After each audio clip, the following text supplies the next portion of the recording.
Hello everyone and madam, my name is H. Neres Lazarus and my number student is 2021 887984, and I would like to present about the financial analysis. The first is current ratio, second is quick ratio, and third is debt ratio. The current ratio is a measurement of a company's ability to pay off its short-term liabilities using the company's current assets. The fact that the ratio for all 3 years are higher than 1 indicates that the business has enough liquid assets to cover its short-term obligations. After reaching a high of 28.86 in 2021, the ratio has since dropped to 13.15, having previously stood at 21.05 in 2020. When compared to the previous year, the decline in 2022 is suggestive of a possible deterioration in the liquidity of the company. The quick ratio is more stringent measure of liquidity than the current asset ratio because it does not include inventory or prepaid expenses as current assets. The quick ratio in 2020 was 11.07, which indicates that there was a good ability to meet short-term obligations. The ratio reached 18.11 in 2021, indicating a stronger liquidity position as a result of the improvements. On the other hand, in 2022, the quick ratio fell to 7.40, which indicated a reduction in liquidity. Once again, this decline raises concerns about the company's ability to cover short-term liabilities without relying on inventory. Overall, the quick ratio is an important metric that evaluates a company's liquidity and ability to meet short-term obligations. The debt ratio is a measurement of the percentage of an organization's total assets that are financed by debt.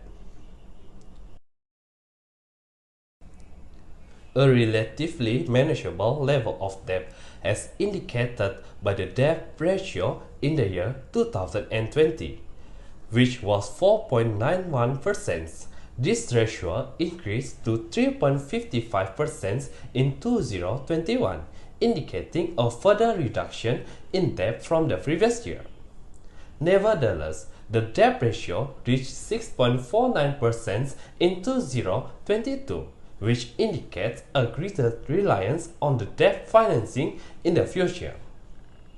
This increase in debt may present the company with the potential risk to its ability to maintain its financial flexibility and stability. As a result, it is essential for the company to keep a close eye on and effectively manage its level of debt in order to prevent any adverse effects on the company's overall financial health and its ability to remain viable over the long term. Hi, my name is Nosarwati and I will presenting about activity ratio and leverage ratio.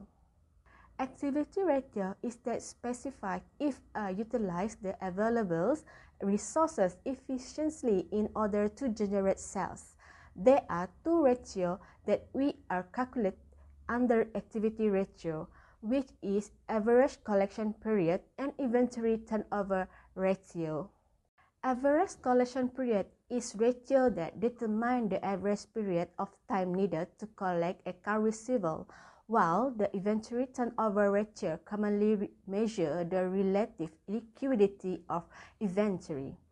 In order to calculate the ratio, the formula that we need to use for average collection period is account receivable divided total credit sales and times 316 days.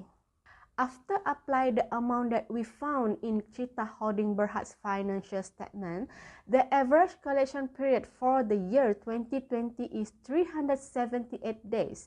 for year 2021 is 423 days and year 2022 is 258 days. In the other hand, formula for calculate the inventory turnover ratio is cost of goods sold divided inventory.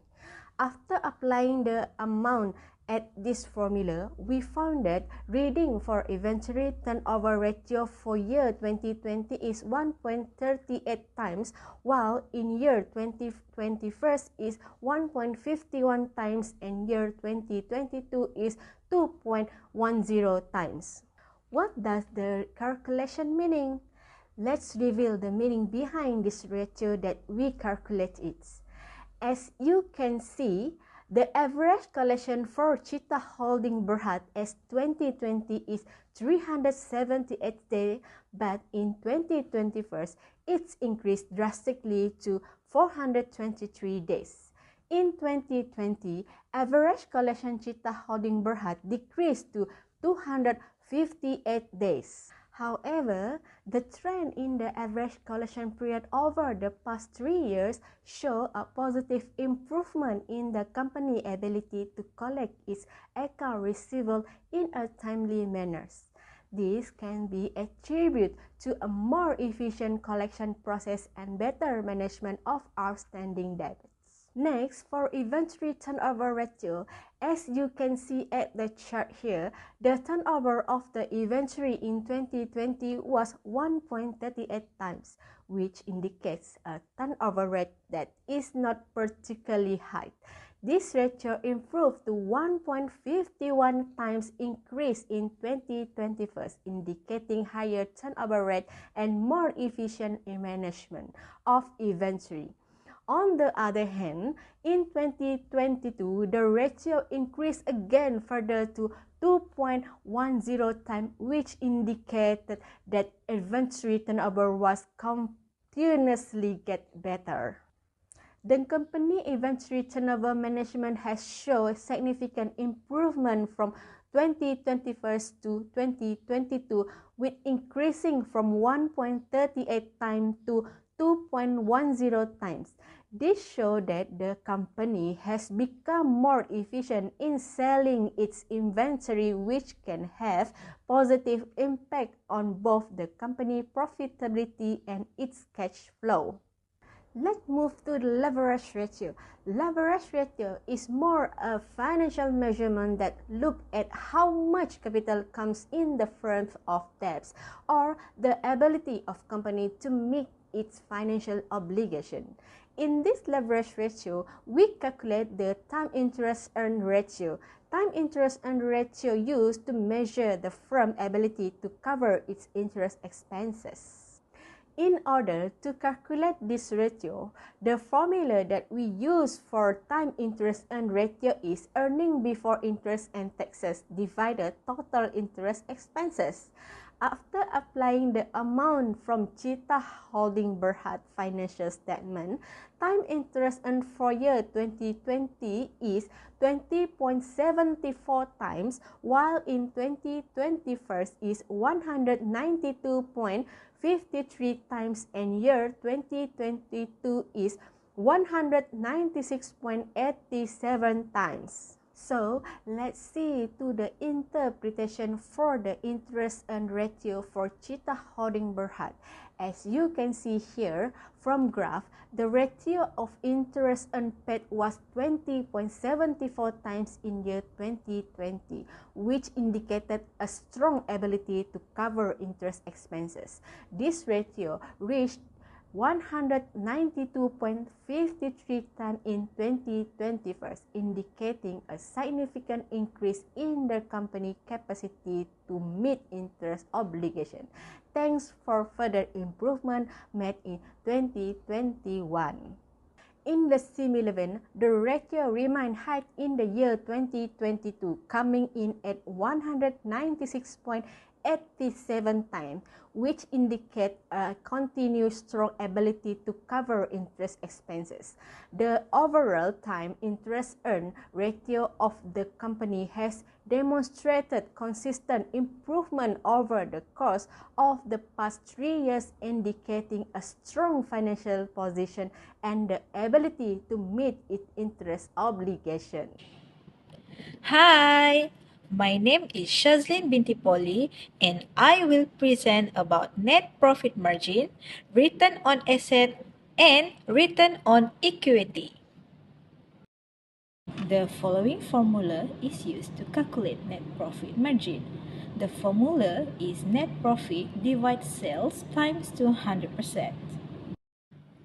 The net profit margin measures the profitability of a company by expressing net profit as a percentage of sales.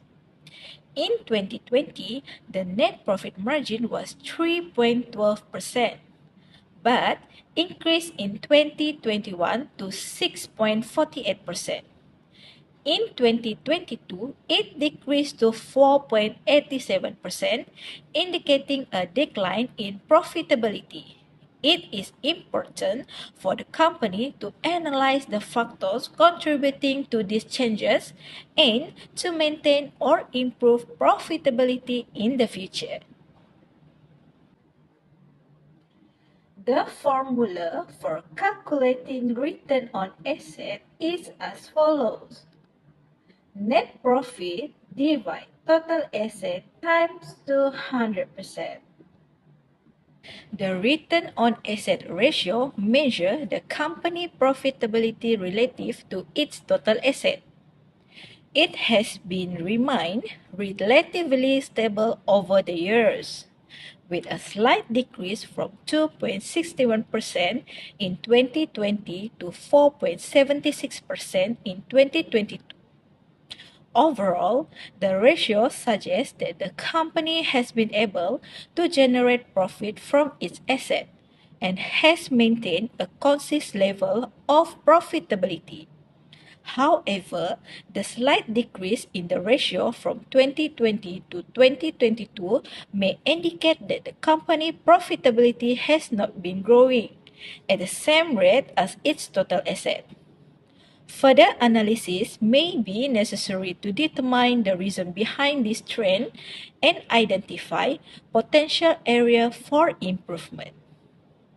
The following is the formula used to calculate return on equity. The formula is net profit divided total shareholder equity times 200%. The return on equity ratio measures the company profitability relative to its shareholder equity. It has been positive for all 3 years, with a slight decrease from 2.61% in 2020 to 4.76% in 2022. This suggests that the company has been profitable in utilizing its shareholder equity and has maintained a stable performance over the year. However, the slight decrease from 2020 to 2022 may require further investigation to identify the underlying reason and potential area for improvement. The analysis of the company financial ratio revealed that the organization is experiencing contradictory trends. Some ratios indicate progress or stability, while others point to potential area of concern. To gain a more in-depth understanding of the company, monetary performance, and future prospects, it is necessary to conduct additional research and analysis of the company financial statement, market trend, and industry benchmark.